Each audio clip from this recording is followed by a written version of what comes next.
काले कपड़े पहनकर विपक्ष पहुंचा, लगातार हमला सरकार पर बोला जा रहा है और सरकार ये कह रही है कि हम इस मसले पर चर्चा के लिए तैयार हैं, लेकिन चर्चा तब संभव है जब हंगामा खत्म होगा।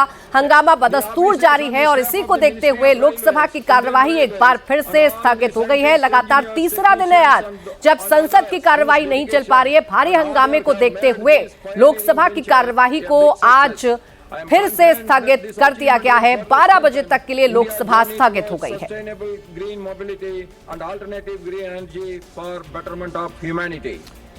लोकसभा की कार्यवाही दोपहर 12 बजे तक के लिए स्थगित कर दी गई है। अब देखिए कि आज तीसरा दिन है और संसद हर रोज हंगामे की भेंट चढ़ रही है। राज्यसभा में कार्रवाई चल रही है, कितनी देर चल पाएगी ये बड़ा सवाल है, लेकिन लोकसभा की कार्रवाई को 12 बजे तक के लिए स्थगित कर दिया गया। तीसरे दिन कार्रवाई शुरू होते ही बस 1-2 मिनट के अंदर ही कार्रवाई को स्थगित करना पड़ गया। आप अंदाजा लगा सकते हैं कि हालात किस तरह के सदन के अंदर रहे होंगे, जिसके बाद स्पीकर ओम बिरला ने सदन को स्थगित करने का फैसला किया। और ये संसद के बाहर की भी तस्वीरें आप देख रहे हैं।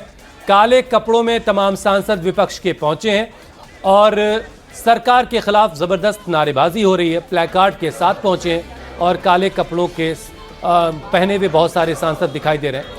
पेपर लीक के मुद्दे पर चर्चा की मांग हो रही है। हालांकि सरकार की तरफ से कहा गया कि वो इस मुद्दे पर चर्चा के लिए तैयार है, लेकिन बात थोड़ी और आगे बढ़ गई है। अब धर्मेंद्र प्रधान शिक्षा मंत्री का इस्तीफा भी इसमें शामिल हो गया है।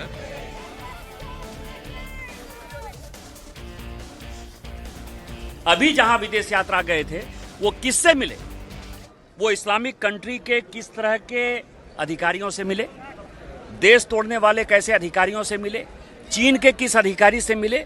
और सोरोस फाउंडेशन जो उनको पैसा दे रहा है, इन सबों की जांच भारत सरकार को करानी है। लेकिन मीडिया पे अटैक हुआ है, कल टाइम्स नाउ के रिपोर्टर के ऊपर। मैं यही तो कह रहा हूँ कि 22 जुलाई 1975 को मीडिया क्या छापेगी, क्या बोलेगी, ये इंदिरा गांधी ने तय किया।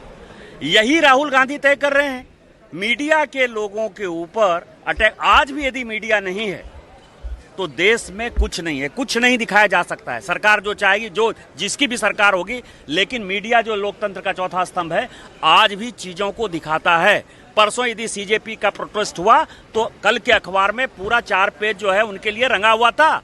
उनको लोग छाप रहे थे कि वास्तविक स्थिति क्या है। मीडिया पर यह अटैक ये दिखाता है कांग्रेस की मानसिकता है।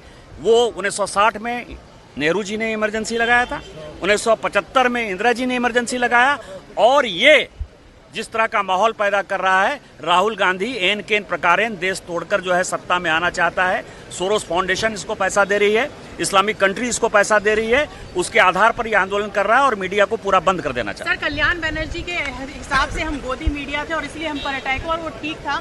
कहीं ना कहीं प्रियंका गांधी ने ये तो कहा कि नहीं होना चाहिए था। पिछले 15 साल का टेलीग्राफ अखबार निकाल लीजिए कलकत्ता का, 2011 से लेके 2026 तक, और उसके बाद कल्याण बनर्जी से ये क्वेश्चन पूछिए कि गोदी मीडिया कौन है। धन्यवाद सर।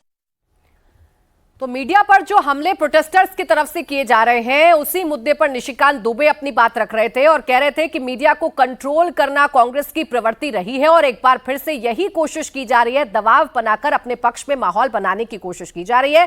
दरअसल कल कांग्रेस ने छात्रों के समर्थन में प्रदर्शन किया था। राहुल, प्रियंका समेत पूरी कांग्रेस ने पीएम हाउस के बाहर धरना दिया। आज प्रियंका ने खुलकर छात्रों के आंदोलन का समर्थन किया है। प्रियंका ने कहा कि संविधान हमें प्रदर्शन का अधिकार देता है, छात्रों की मांगे जायज हैं, सरकार छात्रों से बात करे।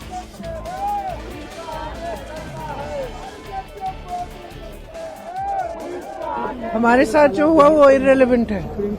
हम स्टूडेंट्स के साथ हैं और उनकी आवाज उठा रहे हैं। स्टूडेंट्स के साथ जो हुआ वो आप ही बताइए, सही है कि गलत है?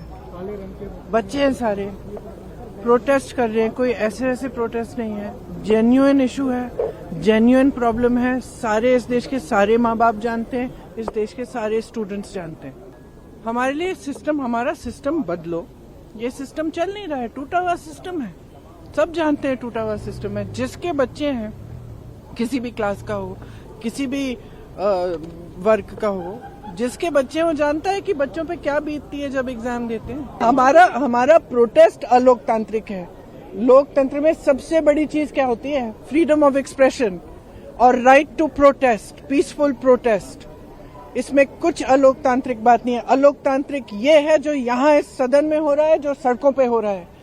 सदन में आप चर्चा नहीं करते, एलओपी को बोलने नहीं देते, ऑपोजिशन लीडर्स को बोलने नहीं देते, वो बोलने के लिए उठते हैं, आप चुप कर लेते हो। स्पीकर साहब खुद कह रहे हैं कि मुझे सरकार से पूछना है कि आप लोग डिस्कस कर सकते हो कि नहीं। ये क्या है? ये लोकतंत्र बचा ही नहीं है। उद्धव ठाकरे ने छात्रों के आंदोलन के मुद्दे पर सरकार के खिलाफ खुलकर मोर्चा खोल दिया है।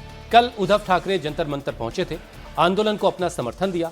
आज उद्धव ने कहा कि वो पहले दिन से सीजेपी के आंदोलन के साथ हैं। एक बात तो मैं स्पष्ट करना चाहता हूं, सिर्फ कल मैंने समर्थन दिया ऐसी बात नहीं है। पहले दिन से मैं, अभिजीत है, सोनम जी तो मेरे घर आए थे और इन बच्चों के साथ शिवसेना पहले दिन से है। कल मैं सबको मिलने के लिए आया था और संजोग की बात है या पता नहीं क्यों कैसे, लेकिन कल ही राहुल जी ने भी आंदोलन किया।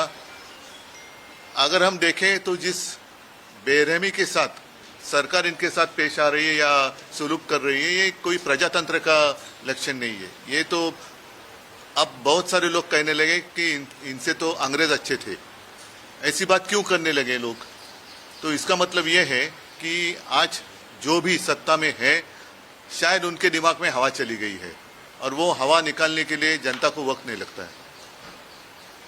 आपका कार्यक्रम क्या होगा? आप दिल्ली में है, राहुल गांधी से भी मिलेंगे, कांग्रेस?